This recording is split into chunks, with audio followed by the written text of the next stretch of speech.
On my 30th birthday, they didn't serve a cake.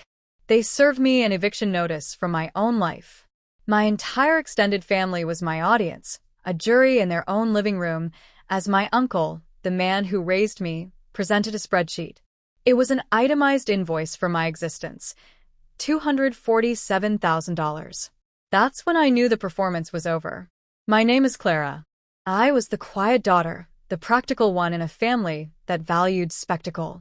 My cousin, Sophia, was the star. Her achievements were trophies displayed in every room. My role was to be invisible support, the one who fixed the Wi-Fi before parties and untangled the messes no one else acknowledged. I thought my independence, my apartment, my car, my job as a data forensics specialist was my sanctuary. I was wrong. It was all on their ledger. The dinner was a beautifully set trap. I arrived to the sound of familiar laughter that died when I entered. Aunt Vivian, who'd been more like a mother, wouldn't meet my eye. Halfway through the meal, she stood and began calmly removing the few framed photos of me from the bookshelf, placing them in a box. The silence was violent. Then Uncle Robert spoke. "Clara, we need to speak as adults about accountability." He slid the leather-bound folder to me. The total was precise, brutal. "For your upbringing, your education, the roof we provided. Consider it a settlement." Before the numbness could thaw, Sophia reached over and plucked my car keys from the table. "The title's already transferred," she said, her smile sweet. "You never really appreciated it like the family would." A final, calculated blow landed from the doorway. My team lead, David, stepped forward, pale.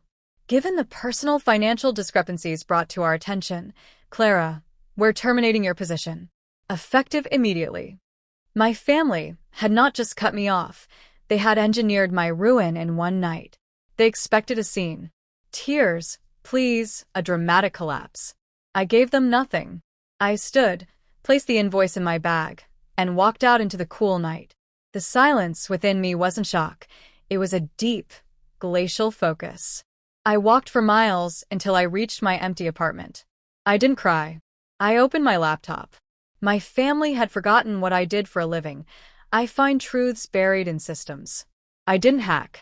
I simply followed the digital breadcrumbs I'd ignored for years. The family investment fund my uncle managed for the relatives, Aunt Vivian's retirement, my grandfather's savings. The money didn't grow.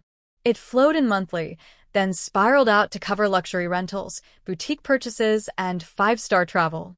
Sophia's influencer lifestyle. The patterns emerged clean and damning. Their entire elegance was built on a fragile scaffold of other people's trust. By dawn, I had a complete timeline.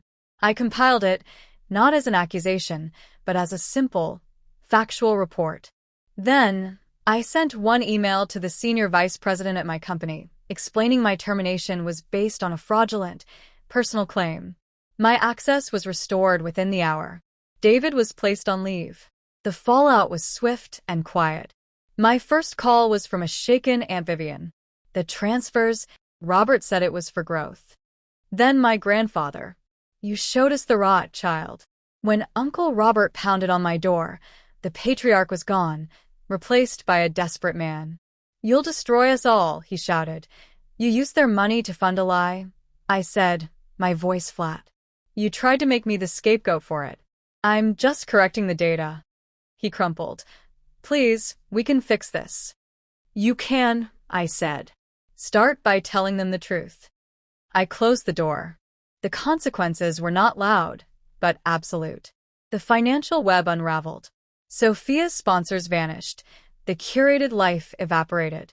Aunt Vivian moved in with her sister. I returned to work to a silence that felt like peace. The last message I received from Sophia read, "You've ruined everything." I finally replied just once. "No. You built on a fault line." I just stopped pretending it was solid ground. I learned that some families are not a shelter. They are a transaction.